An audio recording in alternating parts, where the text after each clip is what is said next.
ওয়া নুসুকি ওয়া মাহইয়ায়া ওয়া মামাতি লিল্লাহি রাব্বিল আলামিন। আমার সালাত, আমার কুরবানি, আমার জীবন, আমার মরণ সবকিছুই আল্লাহ সুবহানাহু ওয়া তাআলার জন্য। অর্থাৎ আমি যেটা বুঝাতে চাচ্ছি, যাবতীয় ইবাদত শুধুমাত্র কেবলমাত্র একমাত্র আল্লাহর জন্যই, অন্য কারো জন্য না। একটি প্রশ্ন রেখেই এই পয়েন্ট শেষ করব। বাংলাদেশ, পাকিস্তান, ইন্ডিয়ার যে সকল ভাইয়েরা মুসলিম হওয়া সত্ত্বেও পীরের কাছে গিয়ে সিজদা করে, মাজারে গিয়ে সিজদা করে, ওলিদের নামে, পীরদের নামে কুরবানি করে, তাদের মধ্যে আর মক্কার মুশরিকদের মধ্যে কোনো পার্থক্য? মক্কার মুশরিকরা মাটি দিয়ে নির্মিত মূর্তির পূজা করত, আর আমাদের কিছু নামধারী মুসলিমরা জীবন্ত মূর্তির পূজা করে। এটা শুধু আপনি জানলে হবে না। রাসূলুল্লাহ সাল্লাল্লাহু আলাইহি ওয়াসাল্লাম বলেছেন, কুল্লুকুম রাঈন ওয়া কুল্লুকুম মাসউলুন আন রাঈয়াতিহি।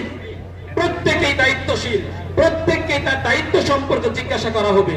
আপনার বাবাকে, আপনার মাকে, আপনার সন্তানকে, আপনার স্ত্রীকে, আপনার আত্মীয় স্বজনকে, আপনার বন্ধু বান্ধবকে জানিয়ে দেওয়া আপনার উপর ফরজ যে মক্কার মুশরিকদের মাঝে আর আমাদের মাঝে পার্থক্য কোথায়।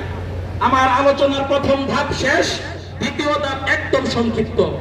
প্রথম ধাপের মূল কথা হচ্ছে যাবতীয় ইবাদত একমাত্র আল্লাহর জন্য।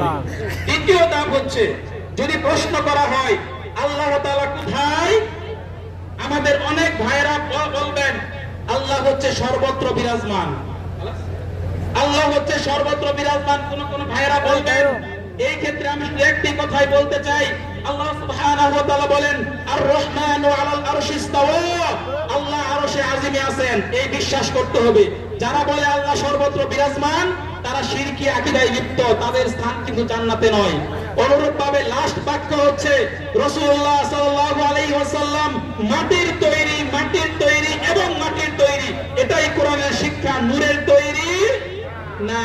আল্লাহ সুবহানাহু ওয়া তাআলা আমাদেরকে বিশুদ্ধ আকীদাকে লালন করার, পালন করার এবং এটা মেনে জান্নাতি একটি জীবন গঠন করার তৌফিক দান করুন। আমিন আমিন। ওয়া আখির দাওয়ানা আলহামদুলিল্লাহি রাব্বিল আলামিন। একটি প্রশ্ন করব, একটি প্রশ্ন মাত্র। আল্লাহ তাআলা কোথায় আছেন? সশত ভাই আরশে আছে। আপনি কি এটা পাইছেন? আমি পাইছি না।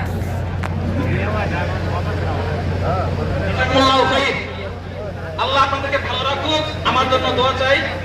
আল্লাহ আমাদের সবাইকে ফিরদাউসে আবার সাক্ষাৎ করার তৌফিক দান করুন। আল্লাহুম্মা আমিন। আসসালামু আলাইকুম ওয়া রাহমাতুল্লাহ। ওয়া আলাইকুম আসসালাম ওয়া রাহমাতুল্লাহ।